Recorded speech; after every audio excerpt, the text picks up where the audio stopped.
इससे पहले हमने देखा as we seen earlier that the relation between the radius of curvature and the focal length, that is r, that is radius of curvature is equal to 2r, means 2 times of focal length. ऐसे बहुत सारे question आएंगे जो basic इस पर depend करेंगे कि आपको रेडियस ऑफ कर्वेचर दे दिया होगा और आपको ढूंढना होगा फोकल लेंथ, और आगे भी ऐसे क्वेश्चंस होंगे जिसमें फोकल लेंथ यहाँ पर नहीं दिया होगा और रेडियस ऑफ कर्वेचर की हेल्प से आपको कई क्वेश्चंस यहाँ पर आपको हेल्प मिलेगी। ओके, तो यहाँ पर जो नेक्स्ट हम पढ़ने जा रहे हैं वो है टॉपिक नंबर 15.6। ओके, जिसमें हम पढ़ेंगे कि जो भी रूल्स जो होते हैं पर इमेज फॉर्मेशन के लिए। Okay, we have two mirrors, concave and convex mirror. उसमें हमने डिफरेंस देखा जो कि इन्वर्टेड सी, जो कि उल्टा सी का जो शेप होता है उसे हम कहते हैं कनकेव मिरर, जो कि कनकेव जैसा शेप बनाता है। और जो नेक्स्ट वन है जो कि है कन्वेक्स मिरर, जो कि ओके दिस इज जिसमें बाहर की साइड कलर्ड हो, नॉन पॉलिश्ड सरफेस उसे हम कहते हैं कनकेव, और जिसमें अंदर की साइड दूसरा एक जिसमें अंदर की साइड यहाँ पर पॉलिश्ड सरफेस नहीं होती, जहां से रिफ्लेक्ट नहीं हो पाती लाइट, उसे हम कहते हैं कन्वेक्स। ओके, तो यहाँ पर ये जो दो मिरर्स है हमारे मिरर्स, इससे पहले भी हमने एक मिरर देखा था जो कि था प्लेन मिरर, क्योंकि कोई भी कर्व्ड मिरर नहीं था, वो था प्लेन मिरर। तो यहाँ पर हम ये दोनों concave as well as convex की यहाँ पर मिरर फॉर्मेशन सीखेंगे, कैसे यहाँ पर मिरर फॉर्म इमेज फॉर्म होती है। मिरर फॉर्मेशन तो हमने देखी ही है। ओके, एज वी नोटेड कि हमने दो स्फीयर्स में से अगर यहाँ से काटते हैं तो ये वाला जो मिरर हो जाता है इसे हम कहते हैं कनकेव, और अगर यहाँ से काटेंगे तो ये वाला जो मिरर हो जाएगा उसे हम कहेंगे कन्वेक्स। तो यहाँ पर इमेज फॉर्मेशन देखेंगे, उसके रूल्स देखेंगे, क्या क्या रूल्स यहाँ पर होते हैं। The ray diagram for image formation by mirrors can be drawn by taking any two of the following rays. Okay, यहाँ पर कंपल्सरी हमें कोई भी, अगर ये ऑब्जेक्ट है हमारा, अगर मान लो यहाँ पर कनकेव मिरर है, उसके सामने हमने ये ऑब्जेक्ट रखा है। ओके, तो हम कोई एक रे से इमेज ड्रॉ नहीं कर सकते, कंपल्सरी हमें टू या फिर greater than two, okay, two और ग्रेटर देन टू यहाँ पर हमें रेज ड्रॉ करनी होगी, जिससे हम एक्चुअल जो है मिरर इमेज कहाँ फॉर्म होने वाली है, ओके, ग्रेटर देन टू। तो यहाँ पर एक यहाँ से जाएगी, ओके, और आगे फिर पैरेलल टू, वो हम सारे रूल्स पढ़ेंगे कि अगर प्रिंसिपल एक्सिस से पैरेलल तो रे कहाँ जाएगी। ओके, तो एक और एक यहाँ से ले सकते हैं या फिर एक एंड से ले सकते हैं। ओके, एंड से। तो यहाँ पर ऐसे हम पढ़ेंगे कुछ रूल्स, कुछ जहां से हम रे एज्यूम कर जो उसकी इमेज की पोजीशन है, टाइप है, वो हम देखेंगे। ओके, लास्ट टाइम हमने ये भी देखा था कितनी टाइप की इमेजेस होती है। ओके, तो जब हम बनाने जा रहे हैं इमेजेस, तो हमें याद होना चाहिए, पता होना चाहिए कि कितनी टाइप्स की इमेज होती है। ओके, तो first one image is erect. Okay, erect, इसका मीनिंग ये था कि प्रिंसिपल एक्सिस के अगर ऊपर हो तो उसे हम कहेंगे इरेक्ट। ओके, सेकंड है इन्वर्टेड,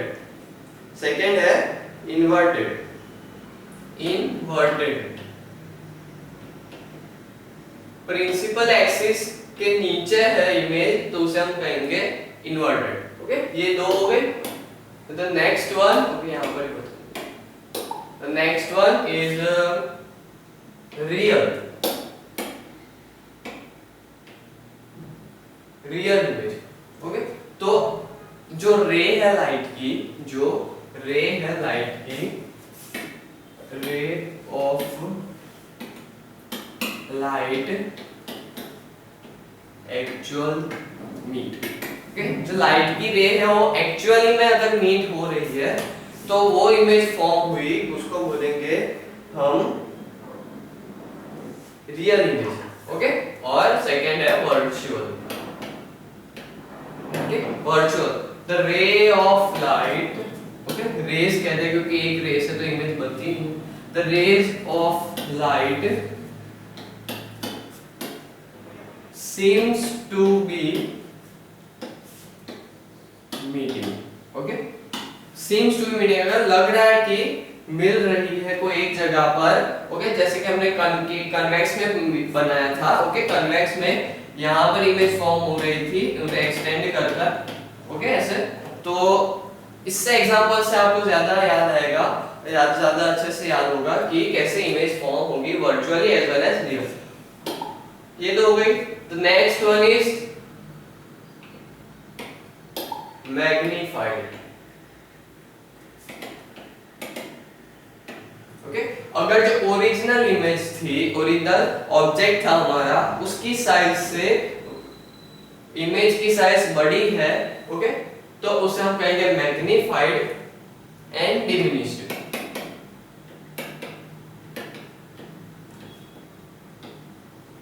एक्चुअल ऑब्जेक्ट की साइज से इमेज की साइज छोटी है तो उसे हम कहेंगे डिमिनिश्ड। ठीक है, यहाँ तो ये दो हो गई हमारी साइज में, वो दो गए थे हमारी वर्चुअल एंड रियल इमेज, और मैं होता इरेक्ट एंड इन्वर्टेड। ओके, तो इन सारी इमेज को ध्यान में रखकर हम पहला पॉइंट पढ़ेंगे, रे स्ट्राइकिंग द पोल। रे स्ट्राइकिंग द पोल। ओके, तो फर्स्ट वन हम जो लॉ पढ़ने वाले हैं जो कि इमेज फॉर्मेशन के लिए जरूरी है, वो कहते हैं हम रे स्ट्राइकिंग द पोल। ये कन्वेक्स है, ओके, मान लेते हैं कनकेव और कन्वेक्स दोनों के लिए हम देखेंगे। ये हो गया पोल, ये हो गया प्रिंसिपल एक्सिस। अगर यहाँ पर इमेज है, मानते हैं, लेट्स अज्यूम कि यहाँ पर इमेज है, ओके, अगर लाइट रे ऐसे आ रही है, अगर लाइट रे, ओके, हमें ऊपर से एक बीच में से और एक नीचे से तो लेने की जरूरत नहीं है क्योंकि प्रिंसिपल एक्सिस है, तो हमें ऊपर से ऐसे रे लेंगे और एक बीच में से ले लेंगे। ओके, तो यहाँ पहले हम लॉस पढ़ ले। लॉ क्या है कि कौन से लॉ को हमें ध्यान, उसके बेस पर हमें इमेज भी फॉर्म करनी पड़ेगी। ओके, तो अगर हम इमेज को अगर मतलब लेकिन याद रखना कि इमेज जो ऑब्जेक्ट पे लाइट रे टच होनी चाहिए, ओके, ऐसे टच होकर जानी चाहिए, तभी हम मान सकेंगे कि वहां से इमेज का फॉर्मेशन वहां से होगा। ओके, तो यहाँ से आ रही है और पोल पे गिर रही है, okay, directly pole to the parallel such way the reflection pass to the focus, the convex mirror and reflected appears to be a principal focus. अगर okay striking the pole the reflected by the same angle, तो यहाँ पर जो angle form हुआ है वही angle यहाँ पर फॉर्म होगा और वो यहाँ से रिफ्लेक्ट बैक हो जाएगी। Okay, there is the first law that any ray from object is coming to the pole or striking to the pole of a concave or convex mirror, it will reflect back with the same angle formed at the incident angle. Okay, incident angle जो भी बना है वही angle से reflect angle से वहां से reflect हो जाएगी। ओके, तब यहाँ पर ये जो प्रिंसिपल एक्सिस वो एक्ट एज अ नॉर्मल होगा और वहां से रिफ्लेक्ट बैक हो जाएगी। ओके, यही सेम हम कन्वेक्स में देखेंगे। ये हमारा कन्वेक्स मिरर। अबे याद रखना है कि जब भी हम फोकस, ओके लेट्स ड्रॉ, ये हो गया हमारा कन्वेक्स मिरर। अगर यहाँ पर ऑब्जेक्ट है तो यहाँ से जब लाइट आएगी कोई, जब भी फोकस पे फॉल होगी ऐसे, ओके, तो यही एंगल से यहाँ से वो रिफ्लेक्ट बैक हो जाएगी। Okay, angle i r, angle i is equal to angle r. Okay, तो ये हमारा फर्स्ट लॉ कि हमें इमेज फॉर्मेशन करते टाइम ये सारे लॉ ध्यान रखने हैं और इसी प्रकार इसी को फॉलो करके हमें इमेज ड्रॉ करनी है जिससे हम जो इमेज का एक्चुअल पोजीशन और वो सब है वो हम पता लगा सके।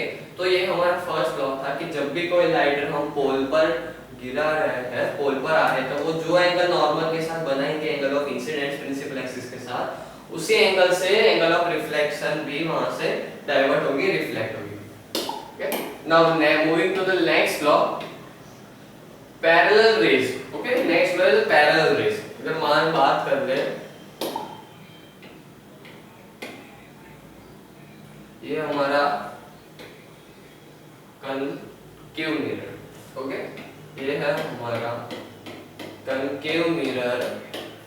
अगर कोई भी लाइट रे प्रिंसिपल एक्सिस के पैरेलल होगी, मैं पैरेलल तो नहीं बना सकता लेकिन ट्राई करूंगा, कोई भी एक्सिस प्रिंसिपल एक्सिस के पैरेलल होगी, ओके, तो मान लो कि ए लेंस का रेडियस सेंटर ऑफ कर्वेचर यहाँ पर है और इस लेंस का फोकस यहाँ पर। ओके, ऑलरेडी हमें बताया जाएगा कि इसका फोकस इतना है। तो कोई भी जब लाइट रे प्रिंसिपल एक्सिस के पैरेलल रहेगी तो वो रिफ्लेक्ट होने के बाद फोकस से पास होगी। वो कोई भी लाइट रे जब प्रिंसिपल एक्सिस के पैरेलल रहेगी, प्रिंसिपल एक्सिस के पैरेलल रहेगी, तो वो रिफ्लेक्शन के बाद फोकस से रिफ्लेक्ट होगी। ओके, तो वो फोकस से रिफ्लेक्ट होगी। Same in concave. Okay, concave का फोकस दूसरी साइड होता है, इसलिए इसको थोड़ा ध्यान से देखना पड़ेगा। ओके, ये हो गया हमारा कन्वेक्स लेंस। अब लेंस ऐसा है, इसका ऐसा पूरा सर्कल होगा। ओके, तो इसका फोकस उस साइड होगा, इसका फोकस मान लो यहाँ पर है और इसका सेंटर ऑफ कर्वेचर यहाँ पर है। ऐसा होगा क्योंकि ये लेंस कन्वेक्स है तो उसका अंदर की साइड होता है, अदर साइड होता है। दैट्स व्हाई अगर इसको हम पूरा स्फीयर ड्रॉ करें तो उसका फोकस यहाँ पर होगा और सेंटर ऑफ कर्वेचर समथिंग यहाँ पर होगा। ओके, हमें पता है कि कन्वेक्स का फोकस लेंस है वो दूसरी साइड होता है। अब यहाँ से जो लाइट रे आ रही है पैरेलल, ओके, लाइट रे आ रही है parallel to the principal axis. Okay, light ray parallel to principal axis, तो वो रिफ्लेक्ट ऐसी होगी कि it appear seems to be coming from focus, ये इस वे में। ओके, अब रिफ्लेक्टेड रे को जब हम एक्सटेंड करते हैं वो यहाँ से यहाँ रिफ्लेक्ट तो होगी, लेकिन जब हम रिफ्लेक्टेड रे को एक्सटेंड करेंगे वो फोकस पे मीट होगी। ओके, तो इस वे में जो कन्वेक्स है मिरर, उसमें इस वे में यहाँ पर फोकस पे लाइट है वो मीट होती है। अगर हम कोई दूसरी रे भी ड्रॉ करें यहाँ से parallel to principal axis, okay, मान लेते हैं पैरेलल है प्रिंसिपल एक्सिस के, तो वो ऐसे रिफ्लेक्ट होगी कि वो रिफ्लेक्टेड रे को अगर हम एक्सटेंड करें तो वो फोकस पे मीट करेगी। ओके, तो कन्वेक्स में ऐसा है कि वो लेंस के दूसरी साइड मीट होता है फोकस पर, कन्वेक्स लेंस का फोकस दूसरी साइड आता है, और जो कनकेव मिरर है हमारा, सॉरी मिरर, कन्वेक्स मिरर का फोकल लेंथ है वो दूसरी साइड आता है पॉलिश्ड सरफेस के, और जो कनकेव मिरर है हमारा उसमें उसी साइड पर यहाँ पर फोकस प्रेजेंट रहता है। ओके, हो गया हमारा पैरेलल रे। अब पढ़ लेते हैं। For concave mirror, the parallel ray to the principal axis is reflected in a such way that after reflection it passes to the principal focus. Okay, after reflection के बाद concave के लिए ऐसा होगा कि वो फोकस के ऊपर से वो पास होगा। ओके, और but for the convex mirror the parallel rays is reflected, okay, जो parallel ray है वो ऐसा रिफ्लेक्ट होगा, so that appears to come from principal focus, that appears to come from, उसका जैसे हमने एक्सटेंड किया था, that appears to come from principal focus। तो यहाँ पर दो लॉ हमने पढ़े। The next is the ray through center of curvature। okay, the ray through center of curvature बात करते हैं दोनों मिरर्स के लिए। हम देखेंगे ये हो गया हमारा कनकेव मिरर, ये हो गया प्रिंसिपल एक्सिस, ये है सेंटर ऑफ कर्वेचर। ओके, उसका आधा हो गया हमारा रेडियस, फोकल लेंथ। ये रेडियस ऑफ कर्वेचर, ये फोकल लेंथ, ये फोकस। ओके, ये focus 2f is equal to R, okay, radius of curvature. दो F को मिलाएंगे तो हमें रेडियस ऑफ कर्वेचर मिलेगा, ओके। तो ये है हमारा कनकेव लेंस। तो जब भी कोई लाइट रे, ओके, जब भी कोई लाइट रे सेंटर ऑफ कर्वेचर से पास होती है,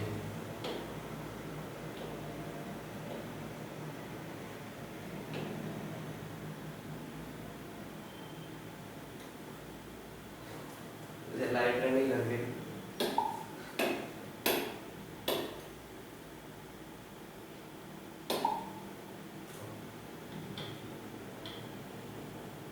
जब भी कोई लाइट रे सेंटर ऑफ कर्वेचर से आती है तो वो उसी पाथ पर वापस चली जाएगी, ओके।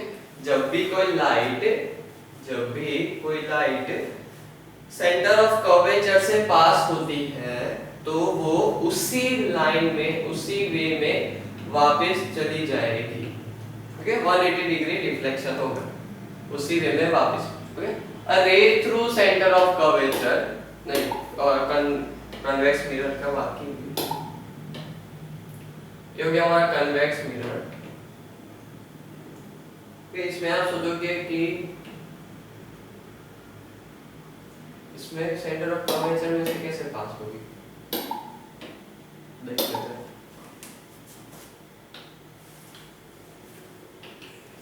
ओके, ये होगा हमारा कन्वेक्स मिरर। इसका सेंटर ऑफ कर्वेचर इस साइड, फोकल लेंथ इस साइड, ओके।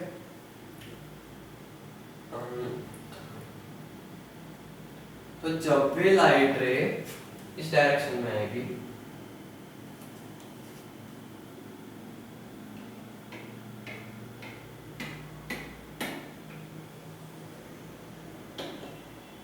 इस डायरेक्शन में फॉल होगी कि वो जाकर appears to be that वो सेंटर ऑफ कर्वेचर पर जा रही है, ओके। ऐसा लगेगा कि वो सेंटर ऑफ कर्वेचर पर जा रही है तो वो इसी पाथ पर वापस चली जाएगी,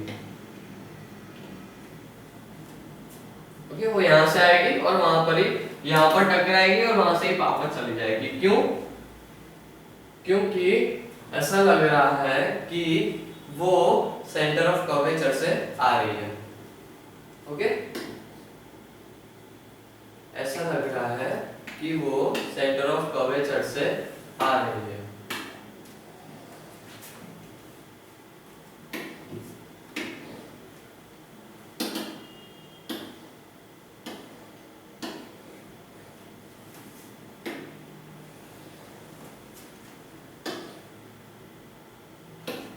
ओके, ऐसा लग रहा है कि वो सेंटर ऑफ कर्वेचर से आ रही है, ओके, सेंटर ऑफ कर्वेचर से आ रही है।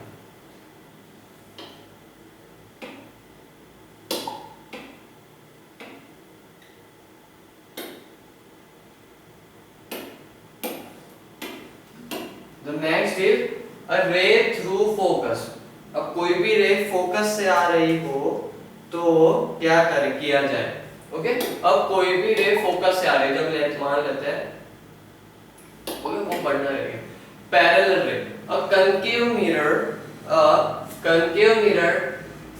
for concave mirror the ray parallel to the principal axis, वो तो पढ़ना है। A ray through center of curvature, a ray passing through a center of curvature hits the mirror along the direction to the normal to the mirror at the end, at the point, and retrace its path for reflection, means उसी path पर वापस चली जाएगी, okay. वो है, बात करें यहाँ पर भी दिखाया गया है कि अगर ये थर्ड वाला कोई भी लाइन सेंटर ऑफ कर्वेचर से आ रही है, अगर टकरा रही है तो उसी पाथ में वापस चल जाएगी। फॉर कन्वेक्स मिरर वो यहाँ पर आई, थर्ड रे वो यहाँ पर मिली और it's appears to be coming from centre of curvature, तो उसी पाथ से वापस चली जाएगी, ओके। तो ये था रे through a centre of curvature. रे थ्रू फोकस, नेक्स्ट है रे थ्रू फोकस।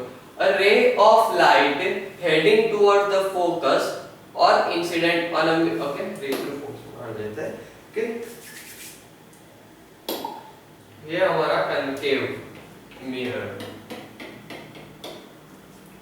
प्रिंसिपल एक्सिस, ये फोकस है। ओके, इस रूल का नाम है रे थ्रू फोकस। कर रे है वो फोकस के थ्रू आएगी तो क्या होगा। अब यहाँ पर रे है वो ऐसे आ रही है, यहाँ पर फोकस से आई, तो हमने पढ़ा था जो वेरी फर्स्ट रूल था ना, सेकेंड रूल था हमारा, जो कि था अगर कोई भी रे पैरेलल टू प्रिंसिपल एक्सिस होगी, कोई भी रे पैरेलल टू प्रिंसिपल एक्सिस होगी तो वो यहाँ पर फोकस से पास होगी। ओके, अब कोई भी रे फोकस से पास होगी तो वो रिफ्लेक्ट होने के बाद पैरेलल टू प्रिंसिपल एक्सिस जाकर पास हो जाएगी। Okay, this will be parallel. Okay, तो कोई भी रे पैरेलल आ रही है तो फोकस से पास होती है, और कोई भी रे फोकस से आ रही है तो वो प्रिंसिपल एक्सिस के पैरेलल से पास होगी। फॉर कन्वेक्स मिरर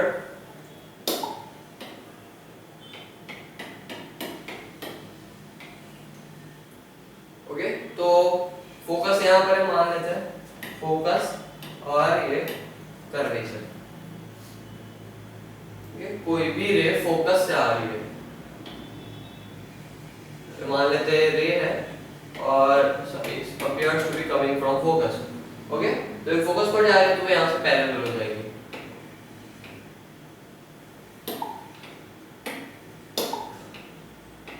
ऐसे पैरेलल हो जाएगी। ओके, कोई भी रे अगर फोकस पर कन्वेक्स के लिए हर टाइम एक्सटेंड करना पड़ेगा मोस्ट ऑफ मेजॉरिटी केसेस में, लेकिन कनकेव के लिए नहीं करना पड़ेगा। तो कन्वेक्स के लिए जब भी लग रहा है कि वो फोकस जा रहे, अगर ऐसा होता कि ये लाइट रे है वो कर्वेचर पर जाती तो वो इसी पाथ पे वापस चली जाती, लेकिन अगर लग रहा है कि वो फोकस पे जा रही है तो वो यहाँ से पैरेलल जाएगी प्रिंसिपल एक्सिस के पैरेलल। ओके, तो ये था रे through focus, a ray of light heading towards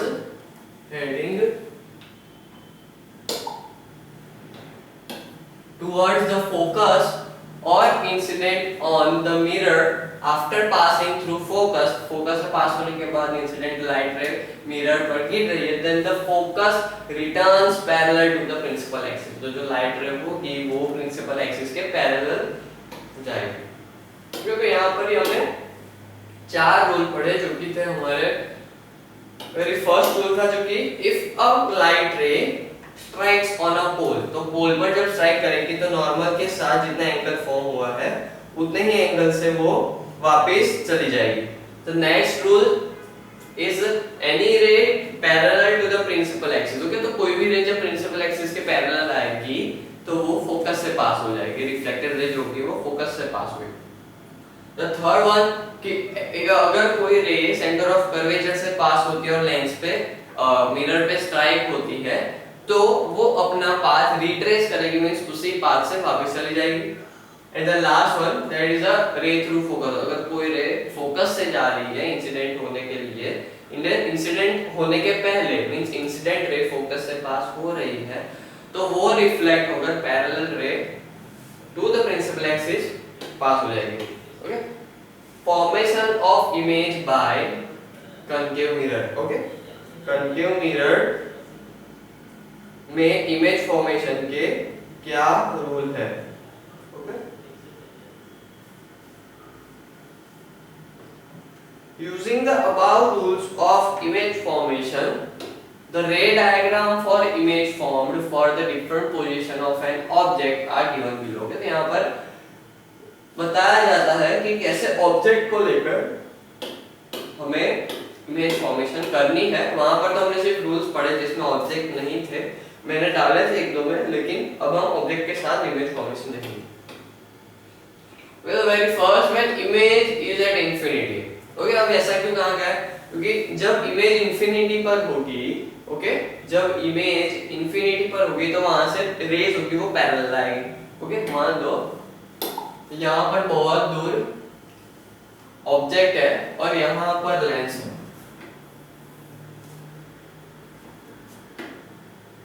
okay, यहाँ पर मिरर है हमारा। तो जब यहां से आएगी, अगर मान लो वो यहां से भी ऐसे आ रही है, ओके, तो एक टाइम पर जाकर सारी पैरेलल हो जाएगी।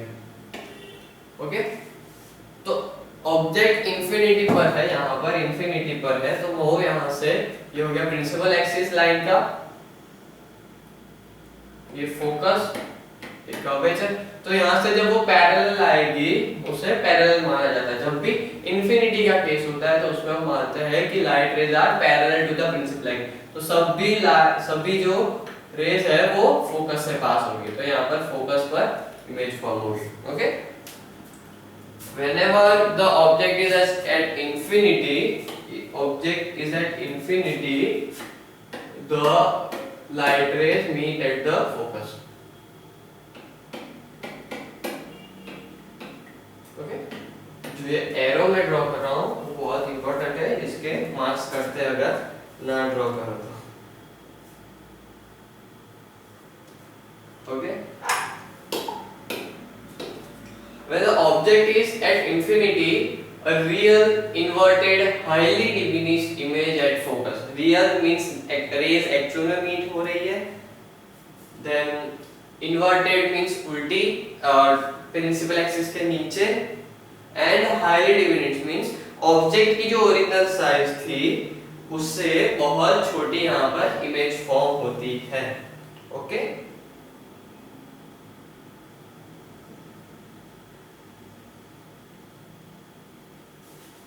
The next is the object beyond C. C means यहाँ पर हमारा हो जाता है सेंटर ऑफ कर्वेचर।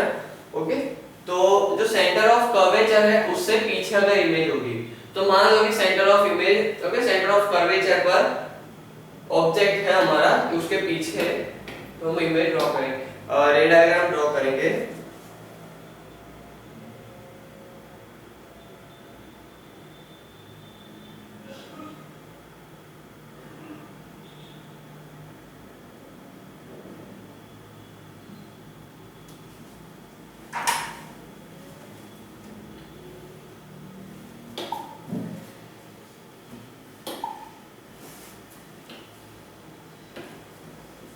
ये हमारा मिरर, तो जब यहाँ पर हो जाता है हमारा फोकस, ये हो जाता है हमारा कर्वेचर, जब इससे पीछे है इमेज बियॉन्ड, बियॉन्ड मींस पीछे, बियॉन्ड सी, तो जब यहाँ से रेज होगी तो आप हमने देखो पहला नहीं थर्ड रूल पढ़ा था कि कोई भी अगर लाइट रे सी से, ओके, सेंटर ऑफ कर्वेचर से पास होती है तो यहाँ पर कोई भी लाइट रे सेंटर ऑफ कर्वेचर से पास होती है तो यहाँ पर वो रिफ्लेक्ट बैक हो जाती है सेम पाथ पे। ओके, तो यहाँ से जब हम ऐसे लाइट रे आएगी वो यहाँ पर स्ट्राइक होगी और यहाँ से ही वापस चली जाएगी। ओके, लॉ पढ़ा था कि अगर कोई लाइट रे फोकल लेंथ से पास होती है तो पैरेलल टू प्रिंसिपल एक्सिस जाती है। ओके, तो अगर कोई भी लाइट रे, यहाँ पर हमने देखा कि वो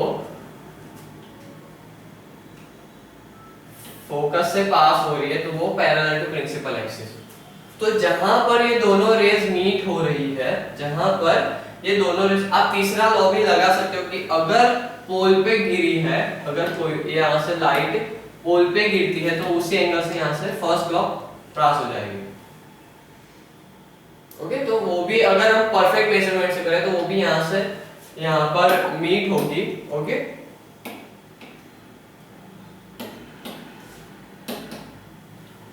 तो हम मानते हैं कि यहाँ पर जो दो लाइट रे, मैक्सिमम हमें मिनिमम दो करना ही है, तो यहाँ पर जो दो लाइट रे फॉर्म हुई तो यहाँ पर होगी इमेज। ओके, तो यहाँ पर हुआ रियल मींस दो लाइट रेज एक्चुअल में मिल रही है, इन्वर्टेड मींस प्रिंसिपल एक्सिस के नीचे है तो मींस ये इन्वर्टेड, एंड डिमिनिश्ड छोटी होगी as compare to object, and between C and F, C और F के बीच में यहाँ पर इमेज फॉर्म हुई हुआ है। ओके, तो ऐसे हम रे डायग्राम से जो कि कहां पर इमेज फॉर्म होने वाली है वो हम पता लगा सकते हैं। ओके,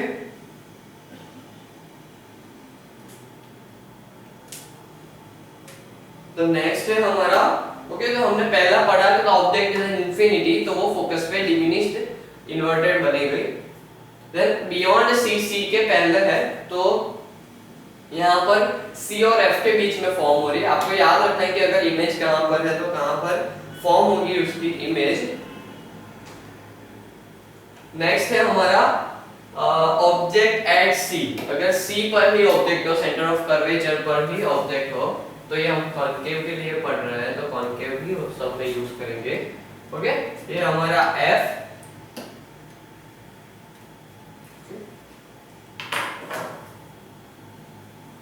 ये हो गया हमारा एफ, उतना ही सेम सी।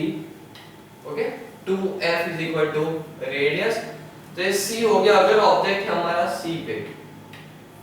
ओके, हम परफेक्ट मेजरमेंट से करें अगर, तो यहाँ पर अरे पैरेलल तो देख लेते हैं, वो will pass to focus. Okay, and a ray from focus will pass to center of parallel to principal axis। तो यहाँ पर फॉर्म हुई हमारी इमेज, मींस अगर इमेज अगर सी पर होगी, if image is at C, okay sorry,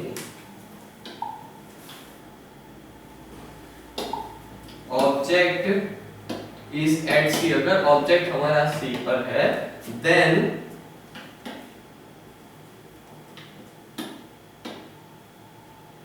image will also at C of same size or approximately same size and inverted, and जो light ray से actual meet करके form हुए, that's why real।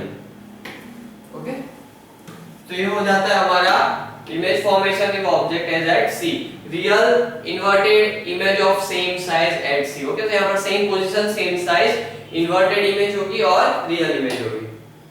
तो next one is a real inverted the object between C and F। अगर जो हमारा object है, अगर हमारा ऑब्जेक्ट है वो F और C के बीच में है, तो क्या होगा? तो पहले ले तो हम ले रहे फोकस से पैरेलल।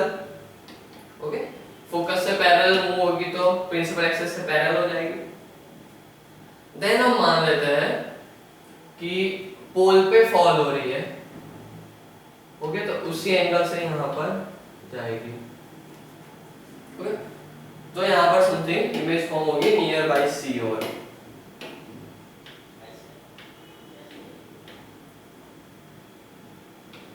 तो object between C and F, तो बियॉन्ड C यहाँ पर इमेज फॉर्म होगी रियल। ओके, क्योंकि एक्चुअल रेज मीट हो रही है। इन्वर्टेड, ओके, इन्वर्टेड हमने देखी, एनलार्ज साइज बड़ी होगी, एंड बियॉन्ड C के पहले और C के लेंस के पहले, इमेज के पहले यहाँ पर फॉर्म होगी। Okay, what if object is at focus, next case है that is object is at, ये हो गया हमारा फोकस, ये हो गया हमारा सेंटर ऑफ पोजीशन। फोकस पर है तो कहां पर इमेज फॉर्म होगी? फोकस पर है तो यहाँ पर पैरेलल लाइट रे आएगी। ओके, तो वो फोकस से पास होगी, फोकस पे यहाँ पर ये हो गया।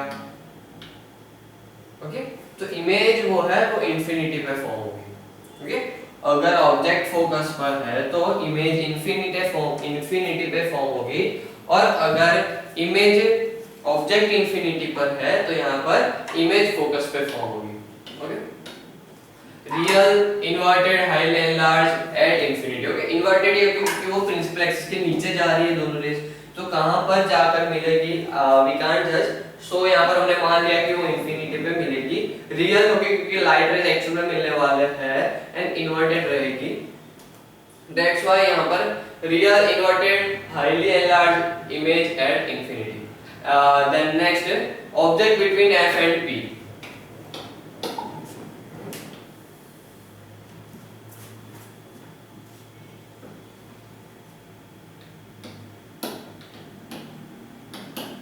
ओके, तो object between F and P, F और P के बीच में ऑब्जेक्ट है, तो क्या करेंगे? तो यहाँ से पहला रूल हमने लगाया कि अगर फोकस पे गिर रही है तो वो यहाँ से इस रे में चली जाएगी। Okay, and then next parallel to principal axis will pass to focus. तो अगर ये हम एक्सटेंड करें, ये एक्सटेंड करें, तो यहाँ पर एक एनलार्ज इमेज मिलेगी हमें, वो रे डायग्राम में हम देखते हैं। ओके, अगर ऑब्जेक्ट फोकस और पोल के बीच में है, तो जब हम दोनों रूल लगाए और रिफ्लेक्टेड रे को जब हमने एक्सटेंड किया, तो एनलार्ज, ओके, यहाँ पर मैग्नीफाइड इमेज फॉर्म हुई, एनलार्ज इमेज वर्चुअल, क्योंकि रेस को हमने एक्सटेंड किया है, रिफ्लेक्टेड रेस को पीछे एक्सटेंड किया था, वर्चुअल इरेक्ट प्रिंसिपल एक्सिस के ऊपर फॉर्म हुए, एनलार्ज साइज बड़ी है, and behind the mirror means virtual image है तो मिरर के दूसरी साइड फॉर्म होगी, that's called the virtual image, तो फॉर्म होगी बिहाइंड द मिरर। तो यहाँ पर हमने 6 केसेस देखे, 6 केसेस देखे जिसमें हमने देखा कि जो इमेज फॉर्मेशन है वो कैसे होता है in case of concave mirror. Okay, तो हम नेक्स्ट देखने वाले हैं कि जो कनकेव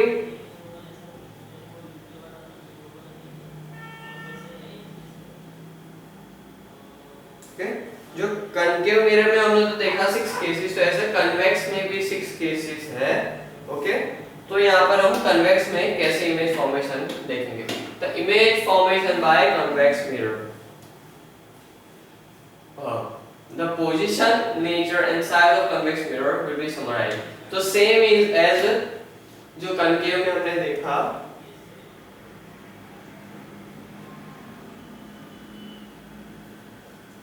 तो उसी तरह सेम कन्वेक्स में भी होता है इमेज फॉर्मेशन, तो उसे हम देखेंगे। इमेज फॉर्मेशन इन कन्वेक्स मिरर, तो यहाँ पर ये पोजीशन दे दिया। ओके, तो हम 1 by 1, ओके, तो 1 by 1 हम देखेंगे कि पोजीशन, और हम खुद रे डायग्राम ड्रॉ करके देखेंगे।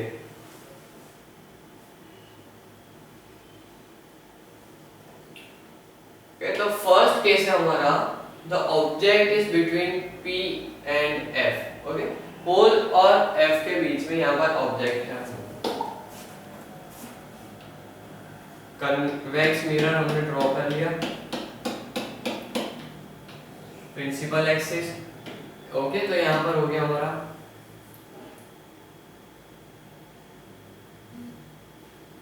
CF। तो अगर यहाँ पर ऑब्जेक्ट है समथिंग, तो यहाँ पर F है जितना, तो उस साइड यहाँ पर भी मान लेते हैं कि यहाँ पर एक F और यहाँ पर और एक C। तो P और F के बीच में यहाँ पर अगर ऑब्जेक्ट है, तो यहाँ से अगर हम ड्रॉ कर पैरेलल, तो यहाँ से, तो यहाँ पर diminish image behind the mirror virtual है, लार्जर यहाँ पर इमेज फॉर्म होगी। ओके, तो इसके रे डायग्राम्स है जो नहीं दिए गए। Okay, I will try to fetch it out. तो हम देखेंगे कि कौन सी। ओके, तो ये फॉर कॉनकेव मिरर था, सॉरी, ये फॉर कॉनकेव मिरर, हम कॉन्वेक्स मिरर के लिए देखेंगे। For convex mirror anywhere in front of mirror. Okay, कोई, ओके, यहाँ पर एक केस है कि अगर कन्वेक्स मिरर हम ले रहे, ओके, कन्वेक्स मिरर हम ले रहे, तो मिरर के फ्रंट में अगर कहीं पर भी हो, ओके, मिरर के फ्रंट में कहीं पर भी इमेज हो, कौन सी भी साइज हो, यहाँ पर, ओके, सभी में से जो रेज है वो आएगी, वो ऐसे रिफ्लेक्ट होगी। ओके, देन अगर पैरेलल होगी प्रिंसिपल एक्सिस से, तो वो फोकस पे मीट होगी, और जो दूसरी लाइन है वो ऐसे ड्रॉ करना, तो वो यहाँ से डिमिनिश इमेज ही फॉर्म होगी in case of concave. Okay, in anywhere in front of mirror between the virtual and always smaller. Okay, diminished image ही यहाँ पर फॉर्म होगी whenever we are talking about the convex mirror। तो यहाँ पर mirror के सामने कहीं पर भी अगर ऑब्जेक्ट प्रेजेंट है हमारा, तो उस कंडीशन में यहाँ पर always smaller, virtual and erect image form होगी। Okay, what do you know? This is table of जो कि आप आगे पढ़ने वाला हो। तो next we are going to study the uses of mirror. तो यूजेस ऑफ मिरर,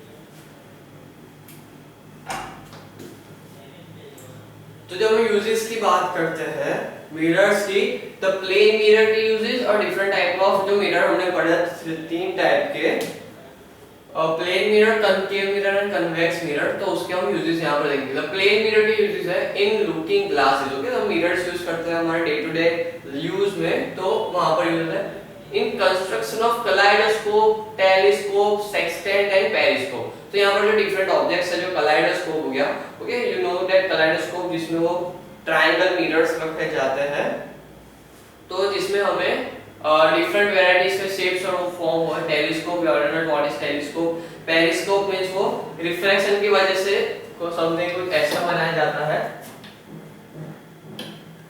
ओके। तो यहाँ पर 45 डिग्री पर ग्लास और यहाँ पर 45 डिग्री पर ग्लास, जब यहाँ से देखते हैं तो ये हमें यहाँ की इमेज दिखती है, ओके। तो इसको पेरिस्कोप, ओके। तो ऐसे सारे ऑब्जेक्ट्स है वो यहाँ पर बनाए जाते हैं for seeing around the glasses, seeing around the corners, okay. तो ऐसे यूजेस है फॉर सीइंग अराउंड कॉर्नर्स को देखने के लिए, okay. As deflector of light, तो शिप्स में यूज होता है डिफ्लेक्टर्स, तो वहां पर जो प्लेन मिरर्स है वो ऐसे यूज हो जाता है। Next one, okay. तो I am trying to fetching out some more details.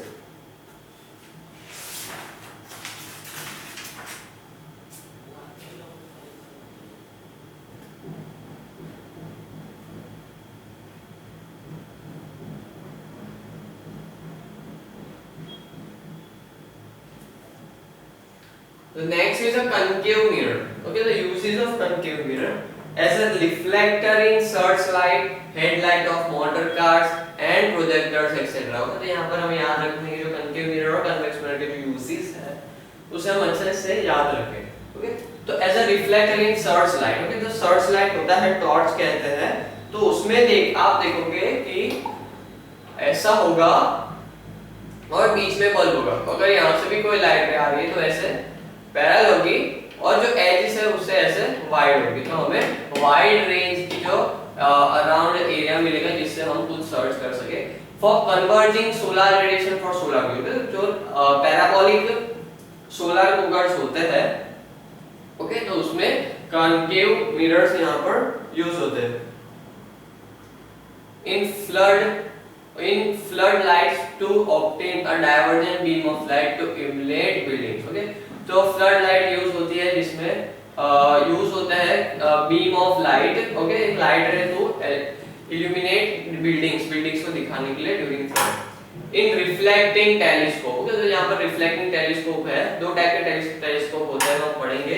Reflecting telescope is and refracting telescope, तो उसमें हम यूज करते हैं। The next is uses of concave mirror. Uses of concave mirror हमने देखा, अब हम देखने वाले हैं कन्वेक्स मिरर।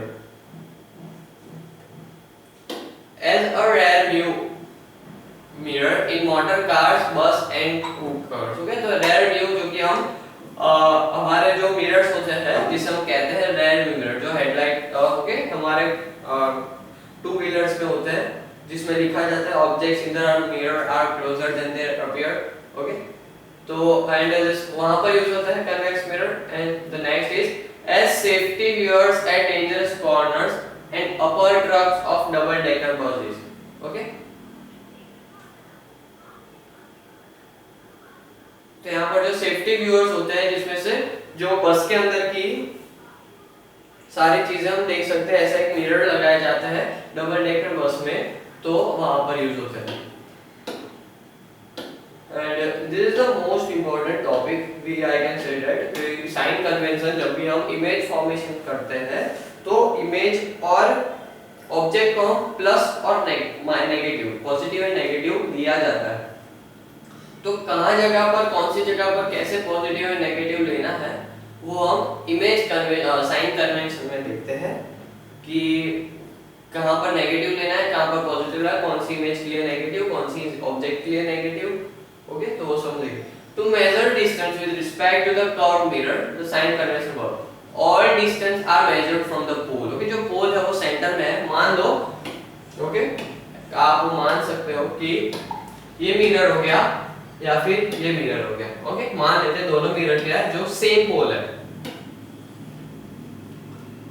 इसको आप कंपेयर कर सकते हो नंबर लाइन से, जो कि सेंटर में 0, यहाँ पर 1 2 3 4 5, यहाँ पर -1 -2 -3 -4 -1। अगर पोल के लेफ्ट साइड पर आपके ओके ऐसा खड़ा है, तो पोल के लेफ्ट साइड पर जितना भी कोई भी यहाँ पर ऑब्जेक्ट रखा होगा उसका डिस्टेंस बताया होगा, मींस मान लो ये 10 सेंटीमीटर पोल से दूर है, तो ये -10 यूज करना है आपको। ओके, तो पोल के लेफ्ट साइड पर आपको कोई भी मेजरमेंट दिया हो उससे आपको हमेशा नेगेटिव में यूज करना है।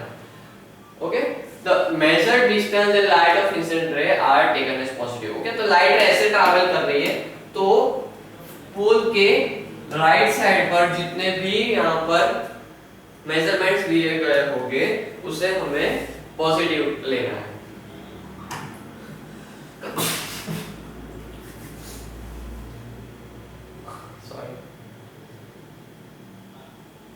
The distance above the principal axis are taken as positive।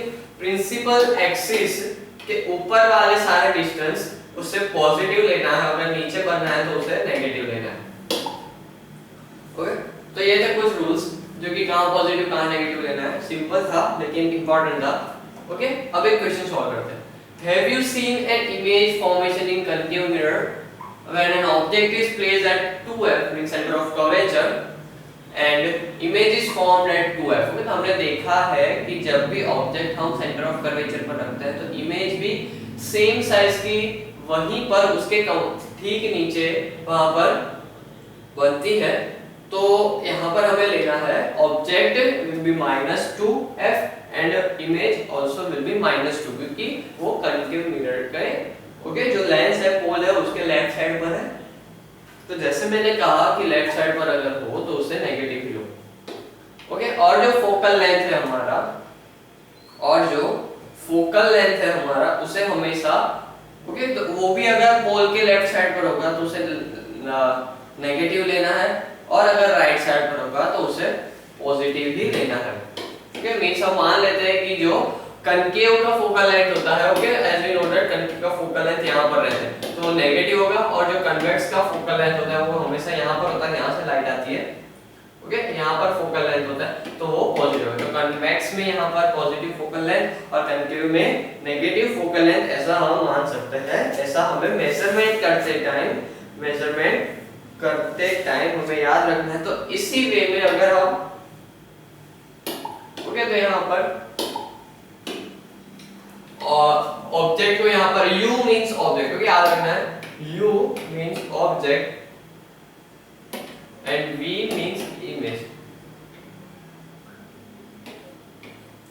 Okay, तो हमें ऐसे साइन कन्वेंशन लगाई that as you know that, और मिरर फॉर्मूला आपको नहीं पता होगा तो मिरर फॉर्मूला आपको बताना जरूरी है। That is 1/f, that is focal length is equal to 1/v plus 1/u। Okay, ये हो गया हमारा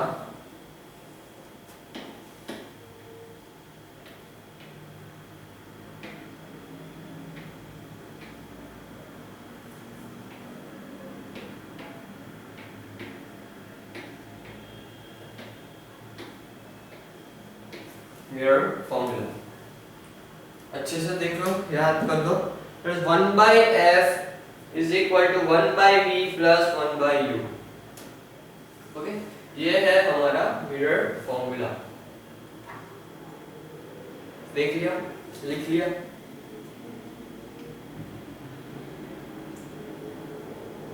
ओके, तो यहाँ पर हमने मिरर फॉर्मूला देखा। This is called mirror formula and it also called be verified for convex mirror। use this formula and justify the image formation in a given diagram।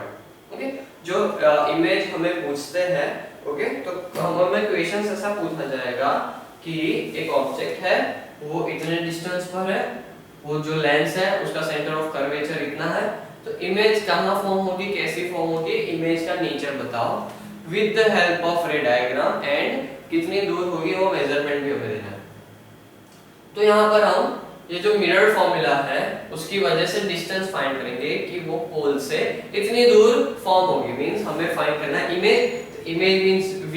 Okay, तो हमें v यहाँ पर find करेंगे हम तो v, okay, यहाँ पर object का डिस्टेंस हमें दिया होगा, कर्वेचर दिया होगा, मींस कर्वेचर को अगर हम हाफ करें तो हमें फोकल लेंथ मिल जाती है, ओके। तो यहाँ पर 1/f माइनस 1/v करेंगे तो हमें मिलेगा 1/u करेंगे तो हमें मिलेगा 1/v। तो अगर 1/v हमें मिल गया तो हम v फाइंड कर लेंगे। तो जब v फाइंड हुआ तो हमने देखा कि कितने डिस्टेंस दूर पर फॉर्म हो रही है, तो फिर हमें उसके आधार पर यहाँ पर रे डायग्राम बनाना है, ओके। तो जो एक दूसरे को सपोर्टिव होना चाहिए, एक दूसरे को सपोर्ट करना चाहिए कि यहाँ इमेज ऑफ फॉर्मेशन यहाँ पर सही है, एक दूसरे को सपोर्ट करना चाहिए।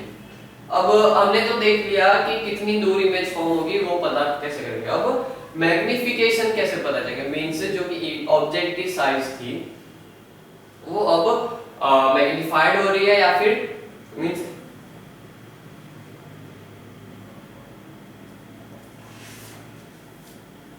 एनलार्ज हो रही है या फिर स्मॉल हो रही है, तो वो फाइंड करें। यहाँ पर मैग्निफिकेशन का फॉर्मूला है, often we find that it's spherical mirror can produce magnified image of an object. The ratio of the size of the image to the size of the object, means यहाँ पर जो ratio होता है उसे हम कहते हैं linear magnification, means size of image bye size of object, okay. Size of image, पहले इमेज है फिर ऑब्जेक्ट है, आपको याद रखना है। That is the size of image bye size of object, जिसे हम कहते हैं लीनियर मैग्निफिकेशन। तो उसका फॉर्मूला है v/u, okay, v/u। That is linear magnification अगर फाइंड करना होगा तो size of image divide by size of object करेंगे तो हमें लीनियर मैग्निफिकेशन मिलेगा, जिसके क्वेश्चंस हम आगे करेंगे तो आप हमें ज्यादा अच्छे से क्लियर होगा टेक्स्ट एट द एंड।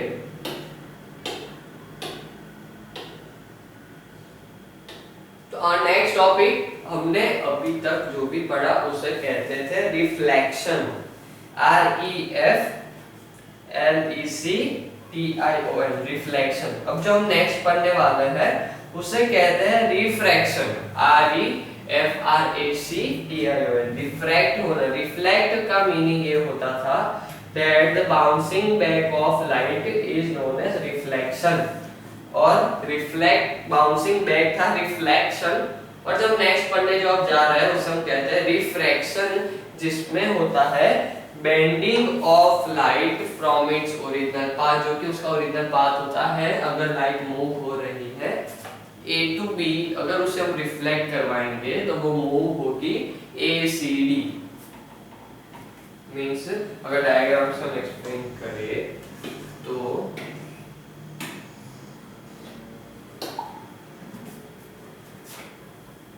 ये लाइट जा रही थी, ओके। अगर हम बीच में ऐसा कोई मीडियम डालते, ओके, तो लाइट की स्पीड क्या होती है 3 × 10⁸ मीटर पर सेकेंड, ओके। तो वो होती है लाइट की स्पीड। तो अगर ये लाइट एयर में 3 × 10⁸ की स्पीड से जा रही है, और अगर बीच में हम कोई ग्लास या फिर वाटर कोई भी ज्यादा डेंसिटी वाला कोई भी ऑब्जेक्ट रख दे ट्रांसपेरेंट, ओके, तो यहाँ पर उसकी जो स्पीड होगी वो कम हो जाएगी। उसकी speed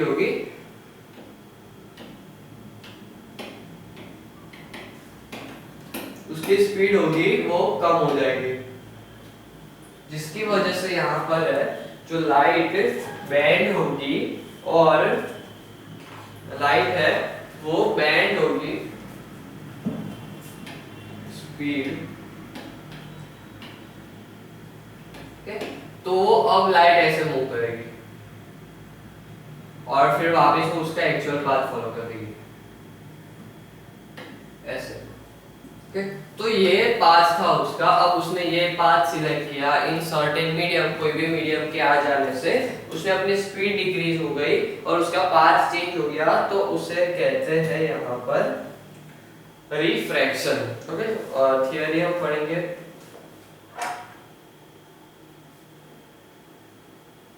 okay.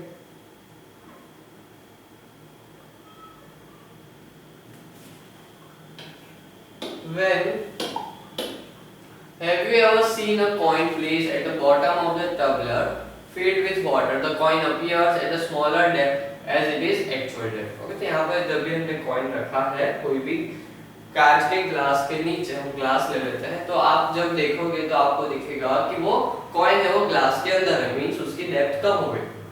Why does it happen so? We see an image where the light rays meet or at the point where seems to be coming from. Okay? तो होता ऐसा है कि वो एक्चुअल में ग्लास के नीचे होता है, लेकिन जब लाइट आती है वो यहाँ से बेंड हो जाती है।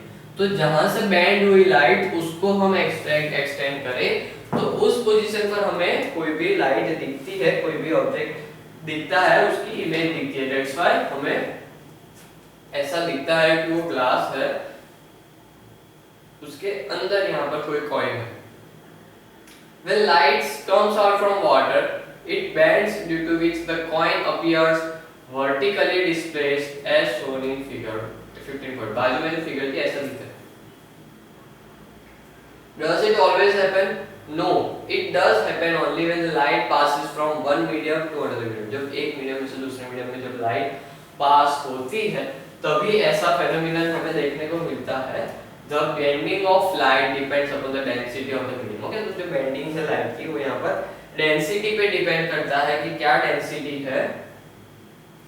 ओके, तो यहाँ पर उसकी वजह से बेंडिंग होता है। तो basically what is refraction? Refraction is a bending of light. आपको डिफरेंस ही पता चलना होगा कि what is a basic difference reflection and refraction. तो रिफ्रैक्शन का मतलब यहाँ पर ये हो जाता है कि bending back of light, bouncing back of light, एक सरफेस पर टकराकर लाइट का बाउंस बैक हो जाना, वापस चली जाना।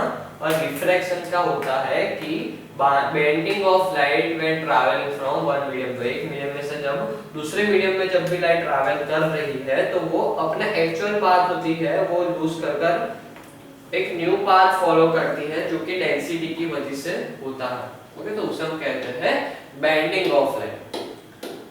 ओके, ये ग्लास स्लैब है। ओके, ग्लास स्लैब, ग्लास का बना हुआ पूरा slab. When light passes from denser to rarer, ये अब हमें याद रखना है। जब लाइट पास हो रही है, मैं ही बना लूं, ये ग्लास स्लैब है। ओके, जब सीधी लाइट होगी तब सीधी चली जाएगी। ओके, ये फर्स्ट कंडीशन थी।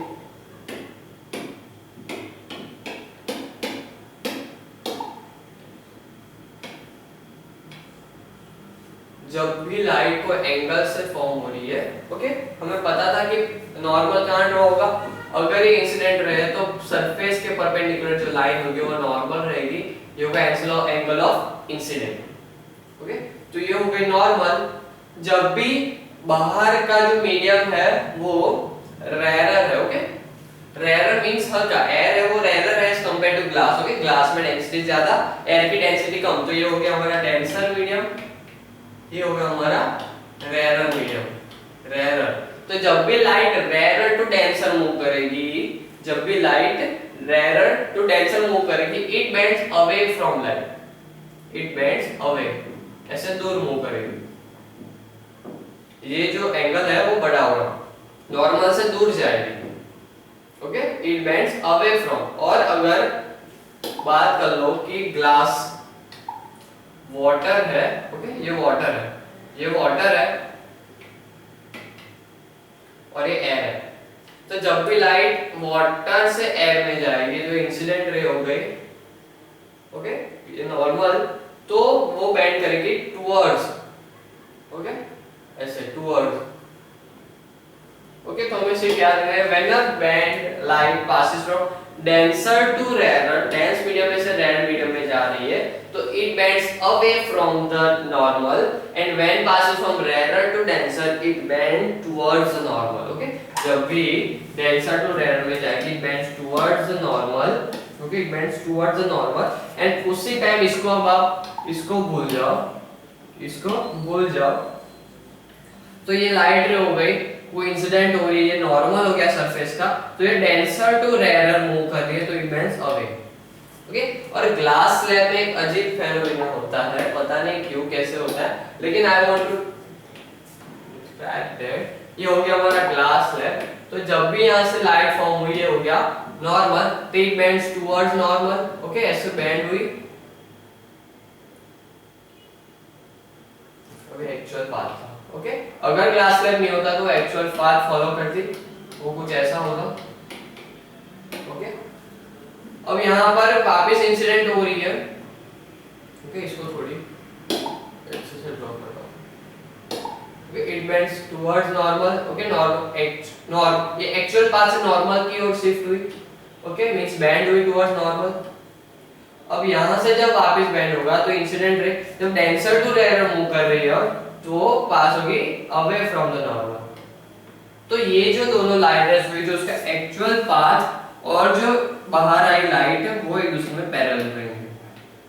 ये मैं याद रखना है कि ग्लास स्लैब में जो उसका एक्चुअल पाथ था, वो एक्चुअल पाथ अगर ग्लास स्लैब नहीं होता तो वो कौन सा पाथ फॉलो करते हैं, उसको कहते हैं एक्चुअल पाथ। जो एक्चुअल पाथ है हमारा वो, और जो बाहर निकली है रे फ्रॉम टू रिफ्रैक्शंस, जो कि था rare to denser and denser to rare, तो यहाँ पर जो लाइट बाहर निकली है वो एक दूसरे के साथ पैरेलल रहेगी। ऐसा ग्लास स्लैब में देखा जाता है, ये फेनोमेना ग्लास स्लैब में होता है। okay? When light passes from rarer to denser to rarer, it bends away from the normal, and when it passes from rarer to denser, it bends towards the normal. This phenomena of bending of light is known as refraction of light. Refraction of light is known. Okay, यहाँ पर दिखा गया है glass में, इसे हम कहते हैं रिफ्रैक्शन। ओके, इससे कहते हैं रिफ्रैक्शन। इसके बाद एक्टिविटी। ओके,